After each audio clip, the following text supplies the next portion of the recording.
ബാബു പിടിച്ചിറങ്ങ. മഹി, വണ്ടിയുടെ സ്പീഡ് കൊണ്ട് നേരം വെളുത്ത് ഇറങ്ങില്ല. വേഗം പോവാ, അല്ലേ വേറെ വല്ലവരെ ആക്കും.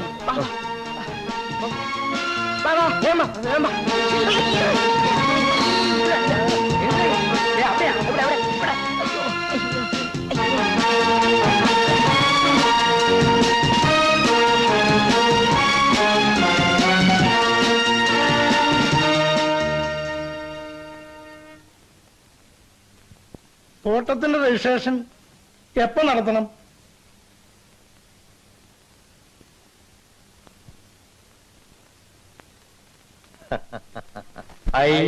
I, Mahindra Varma Ilayaraja, do swear in the name of God do swear in the name of God that I will solemnly execute the functions of the minister and will serve, protect and defend the Constitution and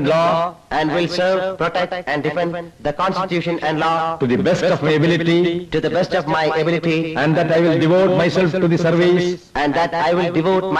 the service and well-being of the people.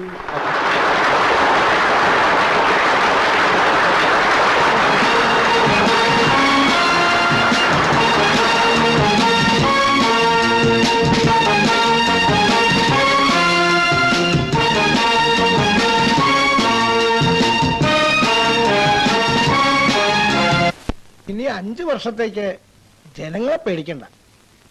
പക്ഷേ 140 MLA-മാരെ പേടിക്കണം. ആ മുഖ്യമന്ത്രിയെയും പേടിക്കണം. 1 വർഷം കഴിഞ്ഞാൽ അയാൾ നിന്നോട് ഇറങ്ങിപ്പോകാൻ പറയും. നീ ഒരു പുതുമുഖമായിട്ടും നിനക്ക് ആഭ്യന്തരം അയാൾ തന്നത് എന്തുകൊണ്ടാണെന്നറിയാമോ? നിന്നെ ഒരു ഡമ്മി മന്ത്രി ആക്കിയിട്ട് ഈ വകുപ്പൂടെയൊക്കെ ഭരിക്കാനാണ്. ആദ്യമൊക്കെ കുറെ വഴി കൊടുത്തോളൂ. പക്ഷേ 2 മാസത്തിനകം കടിഞ്ഞാൽ നിന്റെ കയ്യിലിരിക്കണം. അതത്ര എളുപ്പമല്ല. 3 കോടി മലയാളികളിൽ നിന്നും തെരഞ്ഞെടുക്കപ്പെട്ട മിട്ടുക്കന്മാരാണ് നിന്റെ കൂടെയുള്ള 140 MLA-മാർ. അവരെ കയ്യിലെടുക്കണമെങ്കിൽ നയം വേണം, കുറച്ചേറെ പണവും വേണം. ആ പണം നീ ഉണ്ടാക്കണം. എങ്ങനെ, എവിടെ നിന്നുണ്ടാക്കണമെന്ന് ഞാൻ പറയാതെ തന്നെ നിനക്ക് അറിയാമല്ലോ. അറിയാം. നീ നേരിട്ട് ഒറ്റ കാശ് വാങ്ങരുത്. ആരോപനും ബാബുവും അതിന് പറ്റും. ഭരണകക്ഷിയെന്നോ പ്രതിപക്ഷമെന്നോ ഭേദമില്ലാതെ ഏത് MLA വന്ന് എന്ത് പറഞ്ഞാൽ സാധിച്ചു കൊടുത്തേക്കണം. നിർലോഭം നമ്മുടെ രാഷ്ട്രീയ ഫണ്ടിൽ നിന്ന് അവർക്ക് പണവും കൊടുക്കണം. ഒറ്റ പൈസ സ്വന്തമായിട്ട് സമ്പാദിക്കരുത്. ചുരുങ്ങിയത് 20 MLA-മാരെങ്കിലും കയ്യിൽ വരുന്നത് വരെ. 20 MLA-മാർ നിന്റെ കയ്യിലുണ്ടെന്ന് ഒളിഞ്ഞും തെളിഞ്ഞും ഇടയ്ക്കിടെ അവരെ ഭീഷണിപ്പെടുത്തിക്കൊണ്ടിരിക്കണം. ഈ വള്ളം മുക്കാനും പൊക്കാനും കഴിവുള്ളവനാണ് നീ എന്നറിഞ്ഞാലേ അവർ നിന്നെ ബഹുമാനിക്കും. പിന്നെ അവരുടെ വകുപ്പിലും നിന്നെ കൈയിട്ട് വരാം. തൽക്കാല മുഖ്യമന്ത്രി ഒന്നും അറിയരുത്. ഒന്നും അറിയാത്ത ഒരു പൊട്ടനെ പോലെ നീ ഭാവിച്ചേക്കണം. ശരി. IG, ഹോം സെക്രട്ടറി, PA ഇവരെല്ലാം നിന്നെ വിശ്വസ്തരായിരിക്കണം. ഞാനിന്ന് ഫിനാൻസ് സെക്രട്ടറി മിസ്റ്റർ നമ്പ്യാരെ കണ്ടു. അയാളുടെ മകൾക്ക് നിന്റെ PA ആയാൽ കൊള്ളാവുന്ന ഒരു ആഗ്രഹമുണ്ട്.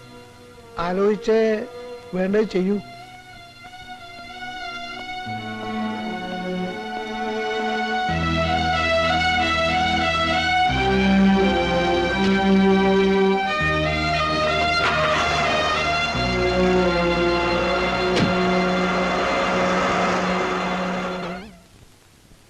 Nambiar, finance secretary. ഇരിക്കൂ. ഞാൻ അച്ഛനെ കണ്ടിരുന്നു. അച്ഛൻ നമ്പരാൻ പറഞ്ഞു. സോറി മിസ്റ്റർ നമ്പ്യാർ, ഞാൻ മറ്റൊരാൾക്ക് വാക്ക് കൊടുത്തു പോയല്ലോ. ആർക്കാണ്? നിങ്ങൾ അറിയില്ല. ഇനിയും അവസരങ്ങൾ വരുമല്ലോ, അപ്പോൾ പരിഗണിക്കാം. ശരി, അപ്പോ ഞാൻ ഇറങ്ങട്ടെ. മിസ്റ്റർ നമ്പ്യാർ പിണങ്ങി പോവുകയല്ലോ. We are friends. ധനകാര്യവും ആഭ്യന്തരവും ഒരമ്മ പറ്റ മക്കളാണ്. അയ്യോ, അതെന്താ സാർ അങ്ങനെ പറയുന്നത്? സാറിനെ വിളിച്ചൊരു പാർട്ടി കൊടുക്കണമെന്ന് വീട്ടുകാരി ഇന്ന് രാവിലെ കൂടി പറഞ്ഞു. മറ്റു മന്ത്രിമാരെ ഒന്നും ഞാൻ വീട്ടിലേക്ക് ക്ഷണിക്കാറില്ല. സാറിനെ പോലെ അരിസ്റ്റോക്രസി ഉള്ള ഒരാളാകുമ്പോ. ഓക്കെ, സമയം പോലെ ഞാൻ വരാം. ശരി സർ. സി മിസ്റ്റർ നമ്പ്യാർ, എന്നെ സാറെന്ന് വിളിക്കരുത്. യു കോൾ മീ തമ്പുരാൻ. അതാണ് എനിക്കിഷ്ടം. ശരി തമ്പുരാൻ. Okay, you can go.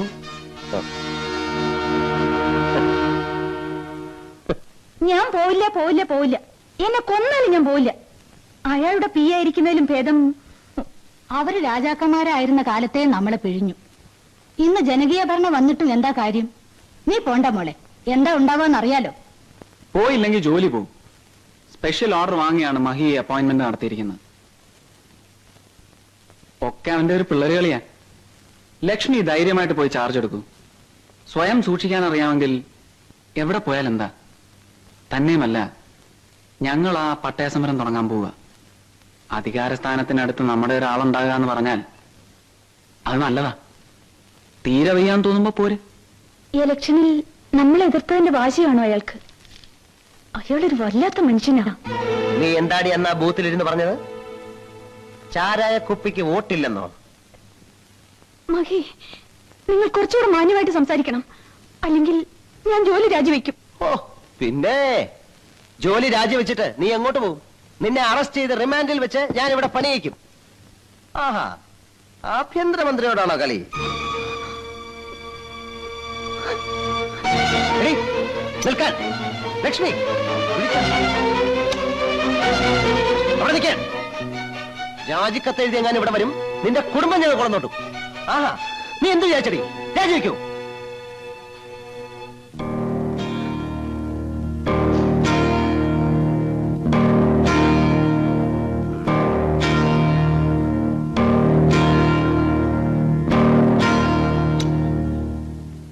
ആഭ്യന്തരമന്ത്രി മഹേന്ദ്രവർമ്മയും പി എ ലക്ഷ്മിയും തമ്മിൽ ഉടക്ക്.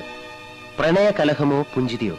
തെക്കുംകൂർ കോവിലകത്തെ ഇളയരാജാവും ആഭ്യന്തരമന്ത്രിയുമായ മഹേന്ദ്രവർമ്മയുടെ കാമുകിയാണ് ലക്ഷ്മി. ഇളയരാജാവിന്റെ പ്രത്യേക താല്പര്യപ്രകാരമാണ് സൂപ്രണ്ട്സ് ഓഫീസിലെ ക്ലർക്കായിരുന്ന ഈ സുന്ദരിയെ ട്രാൻസ്ഫർ വാങ്ങി അനന്തപുരിയിൽ കൊണ്ടുവന്നത്. ആരായി കൈമള്? ഞാൻ അവനെ കൊല്ലും. ഒരു കാര്യമില്ല. ഒരുത്തനെ കൊന്നാൽ 100 പേര് വേറെ ഉണ്ടാവും. സൂക്ഷിക്കേണ്ടത് നമ്മളാണ്. ഇങ്ങനെയുള്ള കാര്യങ്ങളിൽ താല്പര്യമുണ്ടെങ്കിൽ അതിന് വേറെ എന്തെല്ലാം മാർഗങ്ങളുണ്ട്. സ്വന്തം പി എ തന്നെ വേണമെന്നുണ്ടോ? ഛേ, ഇതങ്ങനെയൊന്നുമല്ല സാർ. എന്താ ഞാൻ പറയേണ്ടത്? ആ, അതൊക്കെ പോട്ടെ. ഞാൻ വിളിപ്പിച്ചത് ഒരു പ്രത്യേക കാര്യം പറയാനാണ്. കൃഷ്ണഗിരിയിൽ കുറെ കുടിയേറ്റ കർഷകരും ആദിവാസികളും ചേർന്ന് സർക്കാർ വനം കയ്യേറിയിട്ടുണ്ട്. വർഷങ്ങളായി അവരവിടെ താമസിക്കുന്നു. പട്ടയം കൊടുക്കാമെന്ന് കഴിഞ്ഞ മിനിസ്ട്രിയിൽ ഞാൻ തന്നെ സമ്മതിച്ചതാണ്. പക്ഷേ ഇപ്പോഴൊരു നോർത്ത് ഇന്ത്യൻ കമ്പനിയുടെ ഓഫർ വന്നിരിക്കുന്നു. കുടിയേറ്റക്കാരെ കുടിയൊഴിപ്പിച്ചു കൊടുത്താൽ ഒരു തോട്ടം ഉണ്ടാക്കാനുള്ള പണം അവർ ഇൻവെസ്റ്റ് ചെയ്യും. റവന്യൂ മന്ത്രി നോട്ടീസ് അയച്ചിട്ടുണ്ട്. പക്ഷെ അതുകൊണ്ടൊന്നും കാര്യമില്ല. മര്യാദയ്ക്ക് പറഞ്ഞാൽ അവർ കുടിയൊഴിയില്ല. ഒരു പോലീസ് അറ്റാക്കിന് വേണ്ടി വരും. ഐ മീൻ ലാത്തിചാർജ്, വെടിവെപ്പ് എന്ന് വേണ്ട, ആകെ ഒരു ഭീകരാന്തരീക്ഷം സൃഷ്ടിച്ചെടുത്താലേ അവരൊഴിയൂ. ഇത്രയേറെ ആളുകളെ കുടിയൊഴിപ്പിക്കുക എന്ന് പറഞ്ഞാൽ അവരൊക്കെ എങ്ങോട്ട് പോകും? കിടപ്പാടം ഇല്ലാതാക്കുക എന്നൊക്കെ പറഞ്ഞാൽ അതൊക്കെ തെറ്റല്ലേ സാർ? ഒരു സാധാരണക്കാരന്റെ ദൃഷ്ടിയിൽ തെറ്റാണ്. നമ്മളൊക്കെ രാഷ്ട്രീയക്കാരാണ്. രാഷ്ട്രീയത്തിൽ തെറ്റും ശരിയും ഒന്നുമില്ല മഹേന്ദ്ര. ഈ പൊതുജനം എന്ന് പറയുന്നവന് രാഷ്ട്രീയത്തിൽ ഇൻവെസ്റ്റ്മെന്റിനെ കുറിച്ച് ഒന്നും അറിയില്ല. നാം ഇതുവരെ എത്താൻ ലക്ഷങ്ങളും കോടികളും ചെലവഴിച്ചിട്ടുണ്ട്. ഇതൊന്നും സർക്കാർ പണമല്ല, എന്റെ കുടുംബസ്വത്തല്ല, പാർട്ടി അണികളുടെ മെമ്പർഷിപ്പ് ചെയ്യുമല്ല, വൻകിടക്കാരിൽ നിന്നും വാങ്ങിയതാണ്. മഹിക്കറിയാമോ, കുടിയൊഴിപ്പിച്ചു തരാമെന്ന് പറഞ്ഞ് കഴിഞ്ഞ ഇലക്ഷനിൽ 75 ലക്ഷം രൂപ ആ ബോംബെ കമ്പനിക്കാരോട് വാങ്ങിക്കഴിഞ്ഞു. അവരോട് വിശ്വാസവഞ്ചന കാണിച്ചാൽ അടുത്ത ഇലക്ഷൻ വരുമ്പോൾ നമ്മൾ എവിടെ പോകും? തന്റെ ആദ്യത്തെ അസൈൻമെന്റ് ആണിത്. DIG ആന്റണിയാണ് ഇതിൽ പറ്റിയാൾ. പങ്കെടുക്കുന്ന പോലീസുകാർക്ക് എന്തും ചെയ്യാനുള്ള മനോവീര്യം താൻ കൊടുക്കണം. ഒരു 2000 രൂപ വീതം ക്യാഷ് അവാർഡ് ഓഫർ ചെയ്തേക്കും. ക്യാഷ് അവാർഡ് കൊടുക്കാൻ ഫണ്ടില്ലല്ലോ സാർ. കൊടുക്കണമെന്ന് ആര് പറഞ്ഞു? ഓഫർ ചെയ്യണമെന്നല്ലേ പറഞ്ഞുള്ളൂ.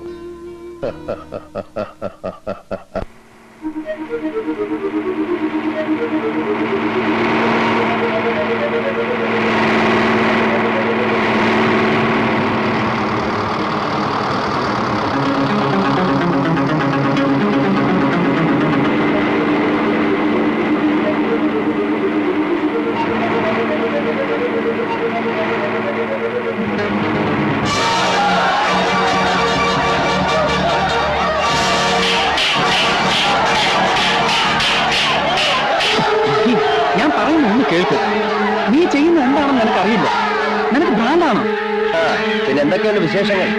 അവിടെ മഴയുണ്ടോ? ഇത് കുത്തിക്കളിയല്ല, 100 കണക്കിന് പാവങ്ങളുടെ ജീവന്റെ പ്രശ്നമാണ്. നിന്നോട് ഞാൻ ഇതുവരെ ഒന്നും റിക്വസ്റ്റ് ചെയ്തിട്ടില്ല. നീ ദയവ് ചെയ്ത് വയർലെസ് മെസ്സേജ് കൊടുത്ത് പോലീസിനെ തിരികെ വിളിക്കണം, അല്ലെങ്കിൽ ഇവിടെ രക്തപ്പുഴ ഒഴുകും. നീ ഊണ് കഴിച്ചോ? ഞാൻ കഴിച്ചു. നല്ല അസല് മീൻ കറി ഉണ്ടാവും. എടാ,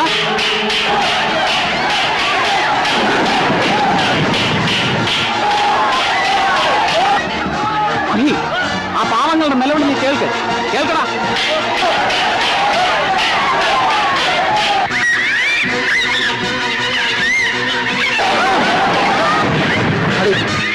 ഇവിടെ നല്ലത് കൂട്ടല് ചെവി വേദന തോന്നുന്നു.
മന്ത്രിയെ നേരിട്ട് കണ്ട് ഇത് കൊടുക്കാൻ വന്നതാ. ആ മന്ത്രിയുടെ കാര്യങ്ങളൊക്കെ ഇപ്പൊ ഇവിടെയാ നിശ്ചയിക്കുന്നത്. ചെക്കാണോ നിവേദനമാണോ? നിവേദനമാണ്. നിവേദനമാണേ അങ്ങോട്ട് കൊടുത്തേക്കടോ.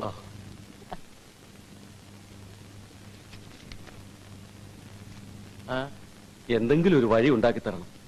ഒരു വഴിക്കാക്കി തരാം. താൻ ധൈര്യമായിട്ട് പൊക്കും. അവന്റെ അമ്മയുടെ ഒരു നിവേദനം.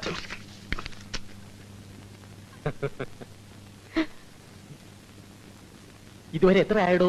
4 ലക്ഷം. അയ്യോ എന്റെ കളരി പരമ്പര ദൈവങ്ങളെ, ഇന്ന് വൈകുന്നേരത്തിനകം 10 തികഞ്ഞില്ലെങ്കിൽ 4 വിമതന്മാര് ചാടിപ്പോകൂടോ.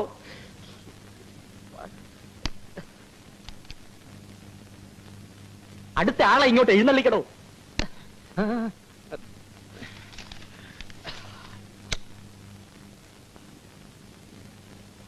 നമസ്കാരം. ആ സബ് ഇൻസ്പെക്ടർ പോസ്റ്റിനുള്ള 6 പേരെ കൊണ്ടുവന്നിട്ടുണ്ട്. എവിടെ എവിടെ എവിടെ എവിടെ? പിള്ളേരുടെ ഫിസിക്കൽ കണ്ടീഷൻ അത്ര ശരിയല്ല. ഒരുത്തനാണെങ്കിൽ ഹിസ്റ്ററി, ആ ചുഴലിദീനം. 2 പേർക്ക് പൊക്കവില്ല. അതൊന്നും കുഴപ്പമില്ല. അവയവങ്ങൾ എല്ലാം ഉണ്ടല്ലോ. ഉണ്ട്. പറഞ്ഞിരുന്ന കാശ് കൊണ്ടുവന്നിട്ടുണ്ടോ? ഉണ്ട്. അപ്പോയിന്റഡ്. ഈ മന്ത്രിസഭ അധികാരത്തിലേറിയിട്ട് അഭിമാനാർഹങ്ങളായ 6 മാസങ്ങൾ പിന്നിട്ടിരിക്കുകയാണ്. എന്റെ സഹമന്ത്രിമാരായ നിങ്ങളുടെ എല്ലാം അകൈതവമായ ആത്മാർത്ഥതയും പ്രയത്നവുമാണ് ഈ വിജയത്തിന് പിന്നിലുള്ളതെന്ന് നന്ദിപൂർവ്വം ഞാൻ സ്മരിക്കുന്നു. കേന്ദ്രത്തിൽ നിന്നുള്ള വിഹിതം പരമാവധി നാം വാങ്ങി. ഔദ്യോഗിക തലങ്ങളിലെ അഴിമതികൾ അവസാനിപ്പിച്ചു, ക്രമസമാധാനം പുനഃസ്ഥാപിച്ചു. ഈശ്വരൻ കനിഞ്ഞു നൽകിയ കേരളത്തിലെ പ്രകൃതി ഭംഗിയെയും പരിതസ്ഥിതി സന്തുലിതാവസ്ഥയെയും തകിടം മറച്ചിരുന്ന മരം വെട്ടൽ, വനനശീകരണം, അനധികൃത കുടിയേറ്റം ഇവയെല്ലാം ഫലപ്രദമായി ചെറുത്തു തോൽപ്പിച്ച ആഭ്യന്തര വകുപ്പ് പ്രത്യേകം അഭിനന്ദനം അർഹിക്കുന്നു. എന്നിരുന്നാലും കൃഷ്ണഗിരി വനങ്ങളിൽ സാമൂഹ്യ വിരുദ്ധരെ നേരിടുന്നതിനിടയിൽ വീരമൃത്യു അടഞ്ഞ സബ് ഇൻസ്പെക്ടർ കൃഷ്ണകുമാർ നമ്മളുടെയൊക്കെ മനസ്സിൽ ദുഃഖസ്മരണകൾ ഉണർത്തുന്നു. കൃത്യവിലോപം കൊണ്ടല്ല, എങ്കിലും അതിനിടയാക്കിയവരെ പിടികൂടാനുള്ള കാലവിളംബരം അനാവശ്യമായ അപവാദങ്ങൾക്ക് വഴിയൊരുക്കും. ചുരുങ്ങിയ കാലമേ അധികാരം നമ്മുടെ കൈകളിലുണ്ടാവും. കറപുരളാത്ത കൈകളോടെ ഇനിയും നമുക്ക് ജനമധ്യത്തിലേക്ക് ഇറങ്ങിച്ചെല്ലേണ്ടതാണെന്നുള്ള വസ്തുത നാം ഒരിക്കലും മറക്കരുത്.